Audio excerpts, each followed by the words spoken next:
If that were true, we would all have the same problems with consciousness due to us all having a mind and a brain alike. Since that is not so, then we should think harder. So let's think. From our birth, what affects our minds the most? Family, school, media, and the government. In general, none of these things intend to do what they do. They do not intend to affect your consciousness, and they do not intend to limit your consciousness.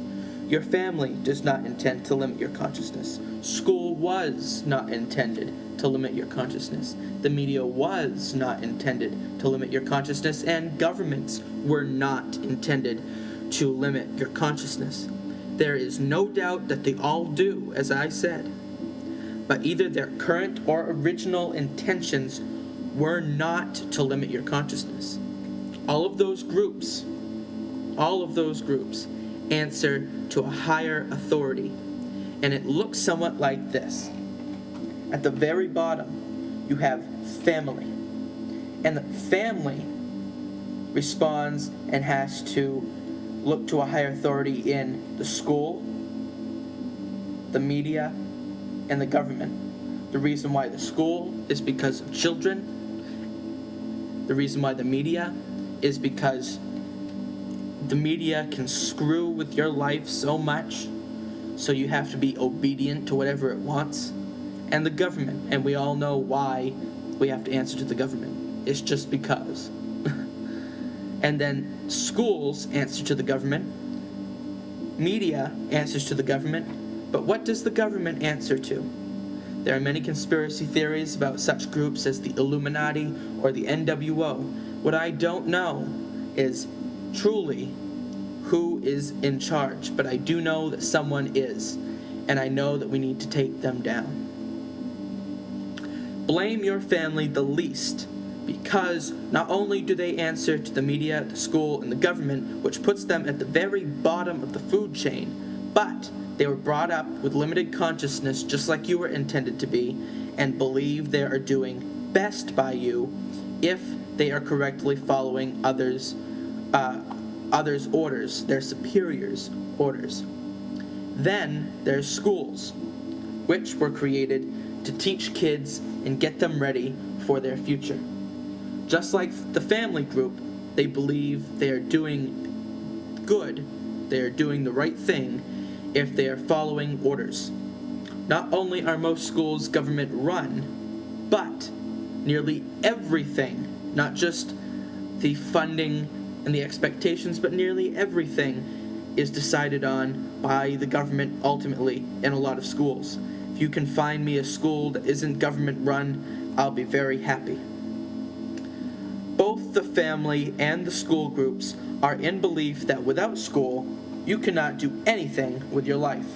This is partly due to the fact that school certainly won't help with employment, but we must remember that employment is not everything. And partly due to the biased and misconstrued things that they have heard from their superiors. I say biased because the government is talking, and without school, they can't have confidence that you won't grow up to find their dirty little secrets and overturn their power. I say misconstrued because they tell us that school is needed to educate and to become something in your life. But yet, the most revered and highly praised people in the history books at our schools either never went to school, dropped out of school, or had nothing good to say about school. In fact, many of them had a certain quote or thought in common, which was that knowledge is what is left over when you've forgotten everything you've learned in school. That is how bad it's getting. Now next is the media group. And here's an analogy. Here's an analogy so you understand why the media is bad, is not good at all. The media is to America and the European countries as AIDS is to Africa. Every day, AIDS picks off another African person over in Africa, and every day the media picks off an American or European person because of some stupid thing, and then their lives are ruined forever. Because people, unfortunately, never forget you if you wind up on TV. In other words, once the media hates you, your career, or whatever you do and are famous for, is dead. To make it worse, they truly do answer to the government.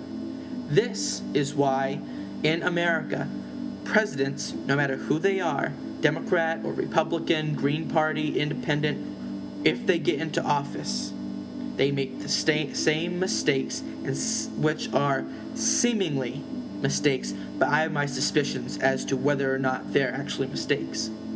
If you've never heard about a candidate, how can you get them into office? And the answer is you can't. No matter how good they are, no matter how beneficial for the country they are, if you never hear about them, you cannot get them into office. And since the media answers to the government, if the government doesn't like the candidate, they can manipulate if they get in or don't get in by their media time. I'm reminded of Ron Paul in 2008. He had a huge following on the internet. He had a huge following everywhere. But many people, at least probably half of that huge following, at one point or another, forgot that he was in the race because he never wound up on TV because the media didn't want him there. And also, several different speeches that he made on TV, even debates that he had with other people, were not completely aired and were tampered with in order to edit things that he said because they don't want to hear the truth, and Ron Paul speaks the truth. And all of this is not a democracy. The government is not allowing for democracy, it's allowing for an illusion